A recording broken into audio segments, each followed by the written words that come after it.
In our 2020 lead today, a handful of Democratic presidential hopefuls courting today one of the most crucial blocks to winning the Democratic nomination and ultimately the White House, African-American voters. And a new poll fueling Democrats shows not one, not two, but four of the 2020 Democrats beating Trump in a hypothetical matchup. CNN's Vanessa Yurkevich reports now from the campaign trail in Atlanta. Faith and politics taking center stage in the Democratic primary today, as three 2020 hopefuls made their pitch to African-American church leaders and black millennial voters in Atlanta. Christ does not strengthen you to sit on the sidelines. Christ does not strengthen you to sit on the couch. This is not a spectator sport.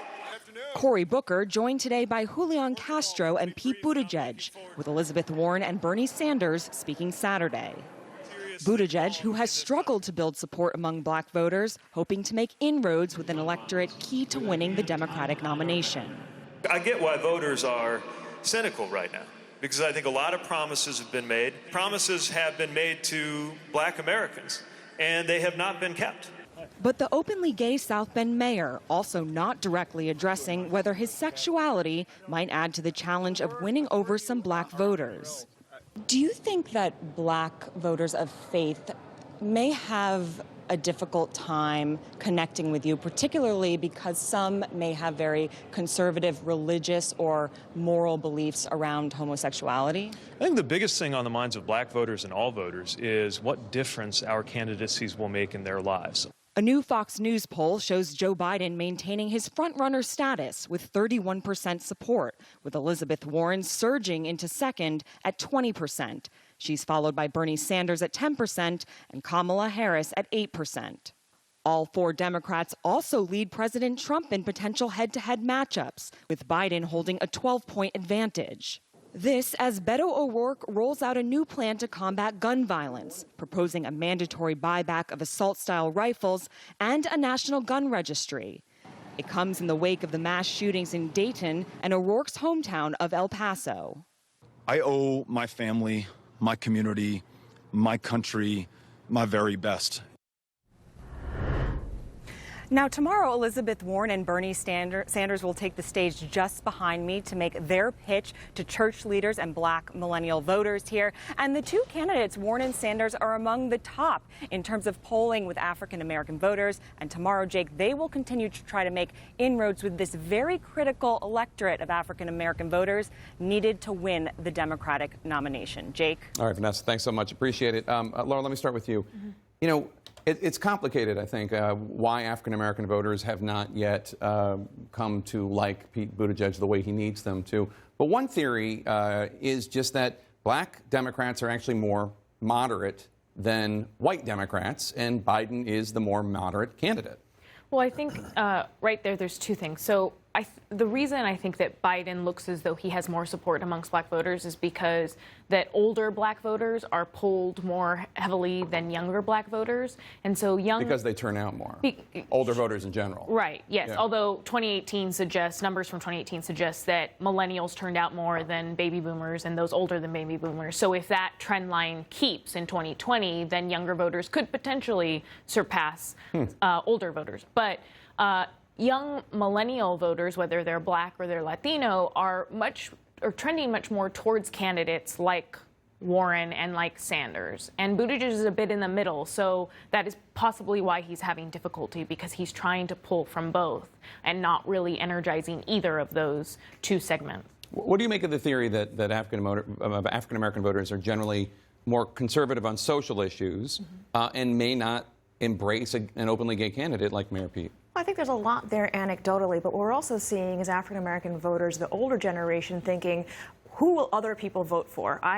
Historically, we have fought so hard for the right to vote as people of color and black people specifically. So I don't want to throw away my vote on somebody who's really not going to make the cut or be able to stand up to Donald Trump. And then Mayor Pete comes into this with, frankly, some baggage of and he said he has had his own evolution and growth on issues dealing with police brutality, on Black Lives Matter, and understanding the relationship in his own community between black police chief who was fired, even though there was racist comments within his police unit. And it leads to the idea that well, if you can't handle this in your own community, how can you handle it at the national scale? I think with millennial voters, as you said, going to be the largest voting bloc in this next coming election, we're starting to see people demand that people already are aware versus becoming evolved in the process, and that's going to be a challenge as black voters and as candidates are looking to move more to the left. And David, I wanted to get your view on this Fox News poll that shows these hypothetical 2020 matchups showing that Biden, Sanders, Kamala Harris, and Elizabeth Warren all not only beat Trump, but they all keep him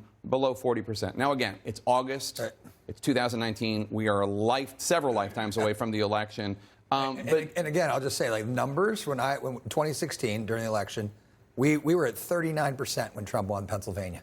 39%. So approval in the state of Pennsylvania. So I'm not super worried about any numbers right now. It's a long way away. The interesting thing I do think about these numbers is you look at the vice president's number here, 30%. Biden. Yeah, Biden's numbers, and you look at Harris rising and some of these other folks that moved.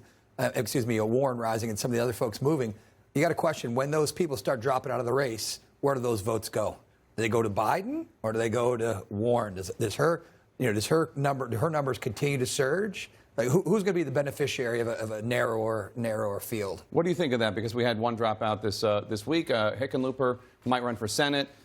He didn't have a tremendous amount of support. I know where his voters are going to go, Jake. But ultimately, some of these lower-tier candidates are going to drop out, and those voters are going to have to pick a lane, going to have to pick a candidate. Well, absolutely. And you can kind of see, so I don't want to go through who's going to drop out and who won't, but you can see some of the more moderate folks at the bottom of the tier going to someone like a Biden or even a Harris, depending on the policies you're talking about. And Bernie and Warren seem to be pulling from each other right now. Right. Well, you saw in this particular poll, it's something like younger voters started going toward Warren, where in the past they had been, and the more progressive voters had been more Sanders.